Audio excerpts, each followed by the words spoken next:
নমস্কার, আমি Subrata Santra. Welcome to Centra dragon.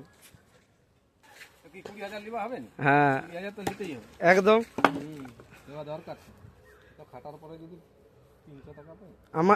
আমার ভালো সেটটাকে নষ্ট করে দিয়ে ফাঁকা করে দিয়েছে। এখানে কিছু কেঁচো কালেকশন চলছে।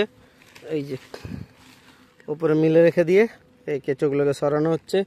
এগুলো কালেক্ট করে নেওয়া হবে নতুন বেডে শিফট করার জন্য। এবার নতুন বেডগুলো কীভাবে তৈরি করা হচ্ছে চলুন একবার দেখে নিই। ডেনসিটিটা দেখুন কেঁচোর, আশা করছি এখানেও একটু হাই ডেনসিটি আছে। এই তো, এই যে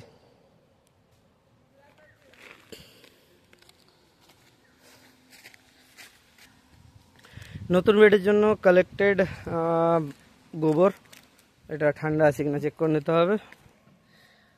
এখান দিয়ে এই নালীগুলোকে ব্যবস্থা করা হচ্ছে, যেহেতু এটা সিঙ্গেল বেড, যাতে ভেতরের জলটা যেটা এক্সট্রা জল হয়ে যায় সেটা যেন বেরিয়ে যায়। কাকি কি বানানো হচ্ছে এগুলো? হ্যাঁ, কেঁচো সার। এখানে রাম কাকি ভার্মি হারভেস্ট করছে কেঁচো সার। তো কাকি কতটা হচ্ছে? এক ঝোড়া। আজ এই পর্যন্তই, দেখা হচ্ছে নতুন ভিডিওতে। Thank you, bye bye, stay tune for the next video. দাও দাও, বাস।